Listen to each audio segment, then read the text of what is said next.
Et salut tout le monde, c'est Ghost. Alors ça fait un petit moment que j'ai plus sorti de vidéo. Mais bon, pour cette fois-ci, c'est un peu spécifique.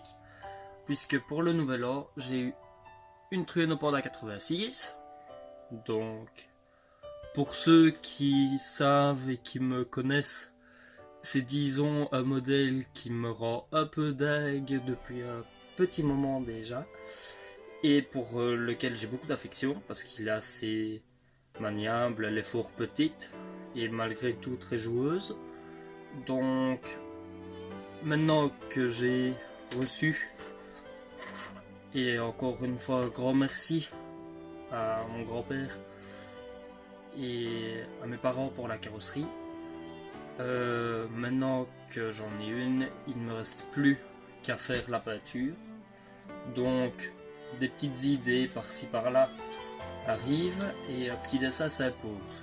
Donc normalement tout ce qui est en bordeaux et en rouge devrait être en noir comme ici en dessous pour la carrosserie de la même couleur d'origine.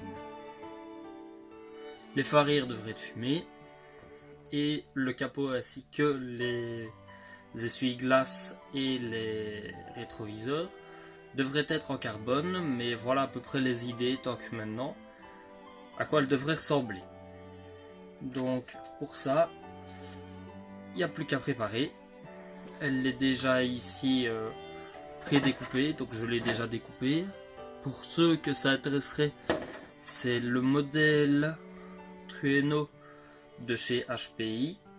Donc je mettrai sûrement la référence en commentaire pour ceux qui en veulent plus, qui veulent en savoir un peu plus dessus.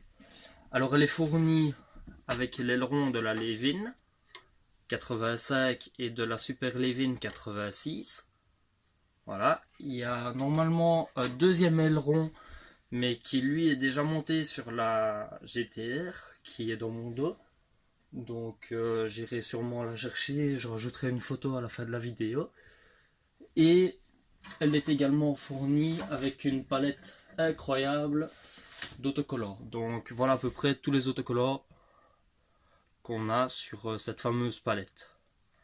Donc il y a des Race, il y a des Adven, il y a des HPI Racing, il y a des Brembo, il y a des Race, etc.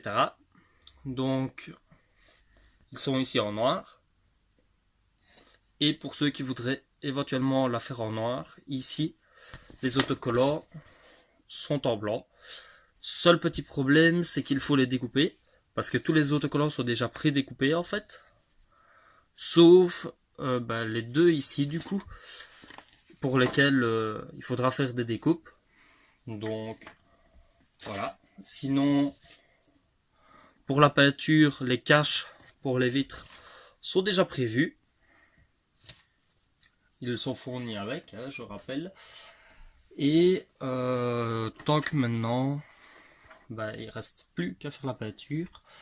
J'ai déjà amélioré le châssis parce qu'il était un peu fort court. Disons qu'il manquait un bon quart de centimètre de chaque côté par rapport aux ailes. Donc d'ici à ici. Pour ceux que ça intéresserait, c'est une 190 mm. Donc quand vous voyez longueur 190 mm sur des sites internet, c'est la blague que j'ai eue. En fait, il ne faut pas faire attention à ça. Ce n'est pas la longueur, c'est la largeur ici. Mais suivant votre modèle, il faut regarder parce que l'empattement peut être différent. Donc d'ici à là, pour les passages de roues.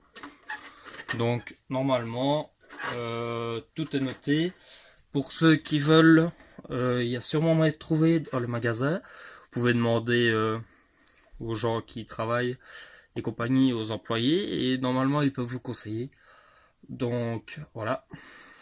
Si quelqu'un par contre sait où on peut trouver l'intérieur pour les phares, ça serait nickel. Franchement, si vous l'avez, vous pouvez le mettre en commentaire, ça serait vraiment excellent. Parce que j'ai beau chercher sur internet, je ne les trouve pas. Donc si quelqu'un sait pour les feux arrière, c'est excellent. Et franchement, merci d'avance. Donc voilà. Que dire de plus? Elle est déjà en préparation pour la peinture. Donc je prépare déjà pour cacher. J'ai déjà découpé le drapeau impérial pour le toit. Donc normalement il sera à l'intérieur. Et elle devrait être blanche, noire, capot en carbone et les autocollants en noir et peut-être, je dis bien peut-être en rouge pour certains. Donc j'espère que la vidéo vous plaira et si jamais vous avez envie d'en avoir une similaire, je pourrai toujours mettre la référence du modèle dans les commentaires et dans la description. Ce sera tout.